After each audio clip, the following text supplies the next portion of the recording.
പുളിപ്പില്ലാത്ത അപ്പത്തിൻ്റെ ഒന്നാം നാളിൽ ശിഷ്യന്മാർ യേശുവിനോട് എവിടെ പെസഹ ഒരുക്കണം എന്ന് ചോദിച്ചതിന് യേശു അവരോട് പറഞ്ഞത്, നിങ്ങൾ നഗരത്തിലേക്ക് ചെല്ലുക, അവിടെ ഒരു കുടം വെള്ളം ചുമന്നുകൊണ്ട് ഒരു മനുഷ്യൻ നിങ്ങളെ എതിർപ്പെടും, അവൻ നിങ്ങൾക്ക് വഴികാട്ടിയായിരിക്കും എന്ന്.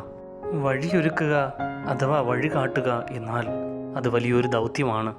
ഇവിടെ വഴികാട്ടിയായി നിന്ന മനുഷ്യൻ ഒരു കുടം വെള്ളവുമായി നിൽക്കുന്നതായി വിവരിക്കുന്നുണ്ടല്ലോ.